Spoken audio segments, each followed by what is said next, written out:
ஜோதிட ரகசியங்கள் நேர்கள் அனைவருக்கும் ரோஹிணி பீனா சீனிவாசனின் அன்பான வணக்கம்.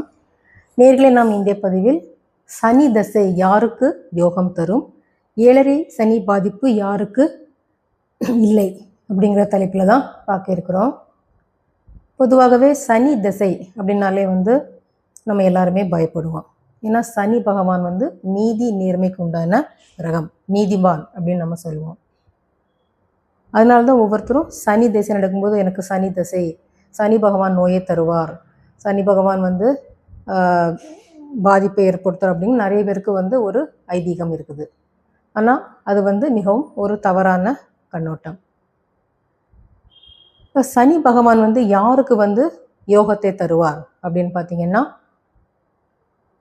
இப்போ நீங்கள் பிறந்தது விஷ்கம்பம், கண்டம், பரிகம் இதில் ஏதோ ஒரு நாமயோகத்தில் பிறந்திருக்கீங்க, அல்லது நீங்கள் பிறந்தது கௌலவகரணம் அல்லது சகுனிகரணம் அப்படின்னா உங்களுக்கு சனி பகவான் யோகியாகவும் கர்ணனாகவும் வருவார்.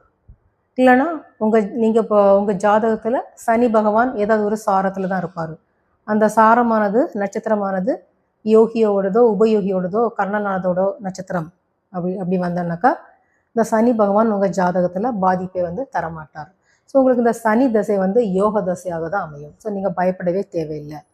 ஸோ இந்த அமைப்பில் பிறந்த அன்பர்களுக்கு நான் சொன்ன மாதிரி 7.5 சனியின் பாதிப்பு, இப்போது 7.5 சனி, அஷ்டம சனி, அர்த்தாஷ்டம சனி, கண்டக சனி, விரய சனி, பாத சனி, ஜென்ம சனி எல்லாம் சொல்வீங்களோ, அது பலப்பட்ட சனியோட பிளேஸ்மெண்ட் இருக்குது இல்லையா. ஸோ அந்த பாதிப்பு எதுவுமே இந்த ஜாதகர்களுக்கு ஏற்படாது. ஸோ இவங்க தைரியமாக இருக்கலாம்.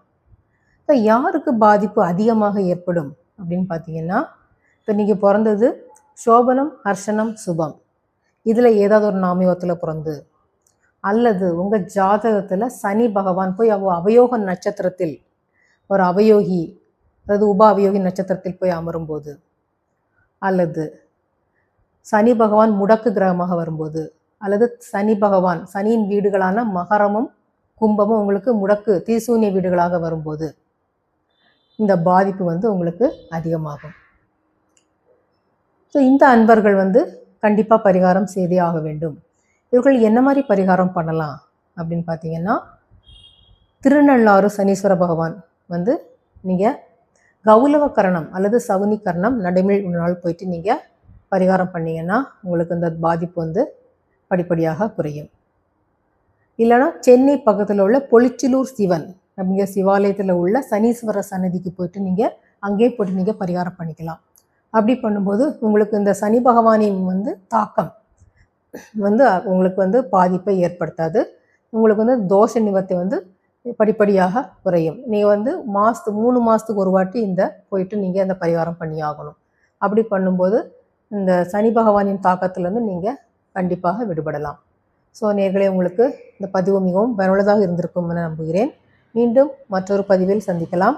அதுவரை நன்றி, வணக்கம்.